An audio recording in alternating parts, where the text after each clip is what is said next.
આપણે વાત કરી ગોલ વિશે, આપણે લક્ષ્ય વિશે ઓલરેડી વાત કરી કે જીવનમાં લક્ષ્ય છે કેટલું મહત્ત્વપૂર્ણ છે. આજે છે એનાથી થોડાક આગળના પડાવ ઉપર આપણે વાત કરશું, એ છે સિસ્ટમ ઉપર.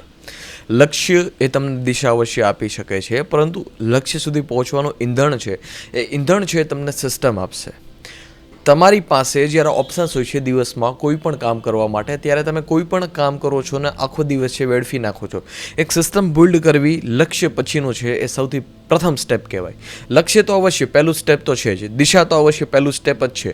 દિશા વગર છે એ કશી વસ્તુ મહત્વપૂર્ણ નથી. પરંતુ સેકન્ડરી વાત જે સૌથી વધારે મહત્વપૂર્ણ છે એ છે કે આપણે એક સિસ્ટમ બિલ્ડ કરીએ. જેવી રીતે ખેડૂત ખેડે છે, સવારે ઉઠે છે, એને ખબર છે કે આ કાર્ય આજે કરવાના જ છે, ના કરીએ તો પાક છે એનો નાશ થઈ જશે. એવી જ રીતે છે આપણે દૈનિક જીવનમાં છે એક સિસ્ટમ બનાવીએ. તમે બે રીતે કાર્ય કરો છો. એક તો એવી રીતે કાર્ય કરો છો કે સવારે ઉઠો છો, તમારી પાસે ઉર્જા નથી હોતી, સવારે ઉઠો છો, તમે સૌથી પહેલો ટાસ્ક જ છે હારી જાઓ છો. તમે જો ઉઠવાનો ટાસ્ક રાખ્યો હોય તો એ તમે હારી જાઓ છો, તમે પુસ્તક વાંચવાનો ટાસ્ક રાખ્યો હોય તો એ હારી જાઓ છો.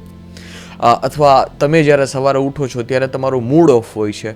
આ જે સવારની સાયકલ છે ને, સવારની સાયકલ બદલાવી જોશે. જ્યાં સુધી સવારની સાયકલ નહીં બદલાય ત્યાંથી જે ઈંધણ છે જે આખા દિવસમાં તમને પૂરું પાડે એ વસ્તુ મળશે નહીં. સવારની સાયકલ છે સૌથી બેસ્ટ તમારી હોવી જોઈએ, સૌથી બહેતરીન હોવી જોઈએ.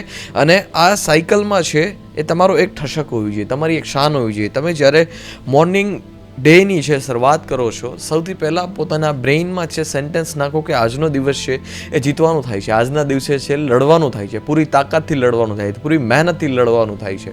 એક મોર્નિંગ વાઇબ આપો તમારા સિસ્ટમમાં. જ્યારે તમે પોતાના ગોલ પર ફોકસ કરો છો, લક્ષ્ય ઉપર ફોકસ કરો છો, અવશ્ય તમને એક ટાઈમ પર ઈંધણ મળી જાય છે, તમને પુશ મળી જાય છે. પરંતુ જો ગોલની તમારી મેન્ટાલિટી છે ને એ નાવની મેન્ટાલિટી છે, અત્યારેની મેન્ટાલિટી છે. તમારું જે લક્ષ્યનું જે મેન્ટાલિટી છે ને કે અત્યારની મેન્ટાલિટી છે કે અત્યારે એ લક્ષ્ય છે મારું પૂરું થઈ ગયેલું હોવું જોઈએ. પરંતુ લક્ષ્ય છે એ તમને દિશા પ્રદાન કરે છે, પરંતુ સિસ્ટમ છે તમને ઈંધણ આપે છે. તમે જ્યારે સિસ્ટમની રીતે કામ નહીં કરશો, તમે જ્યારે ડિસિપ્લિનની રીતે નહીં કામ કરશો, તમે જ્યારે એવરી ડે નહીં છે પછી કરી લઈશુંની માનસિકતા સાથે કામ કરશો તો વાત નહીં બને. લક્ષ્ય તમે રાખેલું છે, લક્ષ્ય સાથે જો તમે સહેમત હશો તો તમારે સિસ્ટમમાં કામ કરવું જોશે. સિસ્ટમ છે એ તમને ખ્યાલ કરશે કે તમારે હવે આગલું સ્ટેપ ક્યુ લેવાની જરૂર છે, શું હવે ઇમ્પ્રુવમેન્ટ કરવાની જરૂર છે. તમે જો તમે તમારા ગોલમાં ઇમ્પ્રુવમેન્ટ ના કરી શકો, ગોલ એક તમે ફિક્સ કરી લીધો છે તો એક સ્ટેન્ડ ઉપર ઊભો છે, એક લેવલ ઉપર ઊભો છે, પરંતુ એ લેવલ સુધી હવે આપણી જાતને લઈ જવી છે.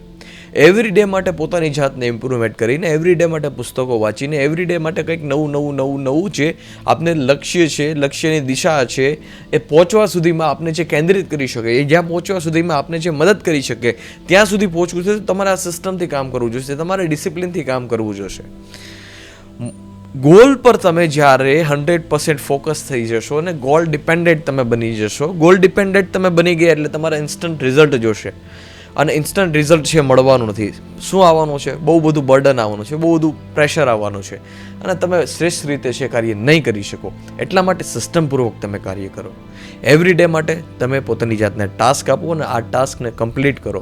એ જ છે જે તમારો ગોલ્ડન પાથ બની જશે. જે વ્યક્તિ પોતાની સિસ્ટમ ઉપર ફોકસ કરે છે કે કેવી રીતે છે આને બહેતરીન બનાવી શકાય, કેવી રીતે મારું ડેઇલી રૂટીન છે હાર્ડ બનાવી શકાય, અને જે હાર્ડ ડેઇલી રૂટીન છે એ જ છે એક દિવસે મને સર્વોચ્ચ કક્ષા ઉપર લઈ જશે, સર્વોચ્ચ દરજ્જા ઉપર લઈ જશે.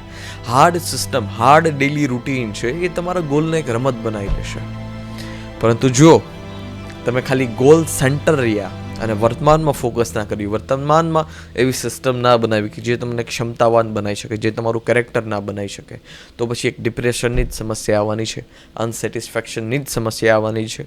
એમાં કોઈ પણ શંકાને સ્થાન નથી. સો એ ક્લિયર કરો કે તમે તમારી એક સિસ્ટમ બનાવો અને સિસ્ટમ મુજબ તમે કામ કરો. એવરી ડેના ટાસ્ક આપો અને દરરોજ છે એ ટાસ્કને મોટો કરતા જાઓ અને અંત સુધી બના રહો કોઈ પણ ડિસ્ટ્રેક્શન જીવનમાં લઈ આવી વગર. That's the way. એક સિસ્ટમ બનાવો અને સિસ્ટમની રીતે કામ કરો તો તમારા જીવનમાં એક ફ્લો આવશે.